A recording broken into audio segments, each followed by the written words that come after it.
So I'd like to talk about insurance. Obviously you want some kind of assurance that you'll get your images at the end of your wedding day. So the question that brides to be often ask is whether a photographer carries an insurance policy. And that's a good question to ask, but I think a much better question to ask is what steps does photographer take in order to prevent the image loss in the first place? And there are a couple of things to look for in the answer.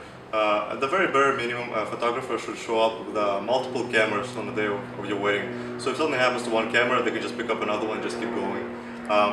Photographers should probably bring a second shooter with them, just in case something happens to a photographer themselves. There'll be somebody else to jump in and continue taking the pictures and keep the cameras rolling.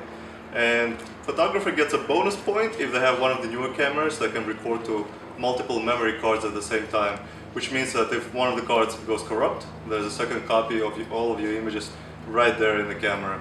So look for those three things and you'll have a much better guarantee that you'll have images at the end of the day than any insurance policy could ever provide.